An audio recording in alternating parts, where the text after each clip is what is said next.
pag-aandam sa atong mga gamito noon need ka preparation for upcoming bagyo. So we have first is natin toothbrush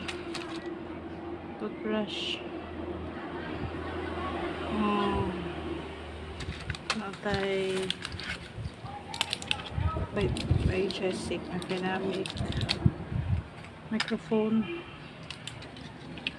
na white sunscreen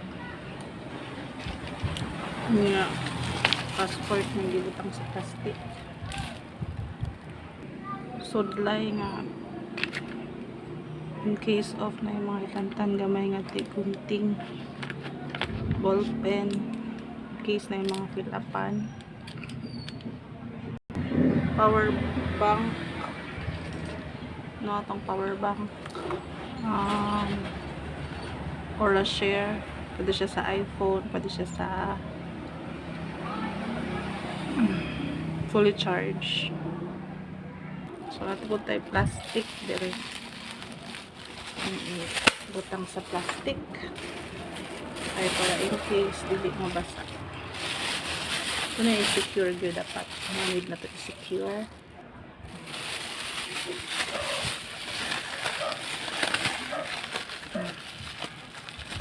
Kaya ito ang bag dili man waterproof.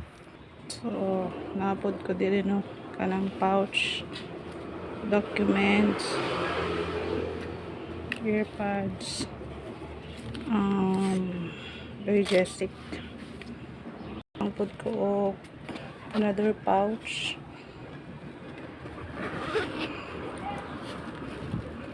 So natay cash no butang sa pupus in case of emergency natay cash.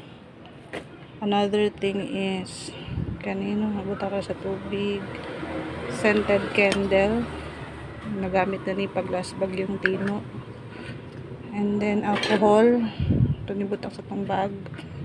Yun ang haplas body pow, then what sanitary pads in case, tub water 2 ka litro, natay kanang dali makuha coins, then tubig pod nagbutang daan sa tumbler.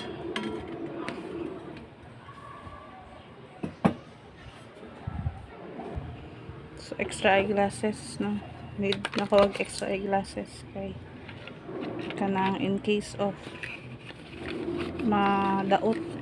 daot ang usa ka eyeglasses na relievo. So kani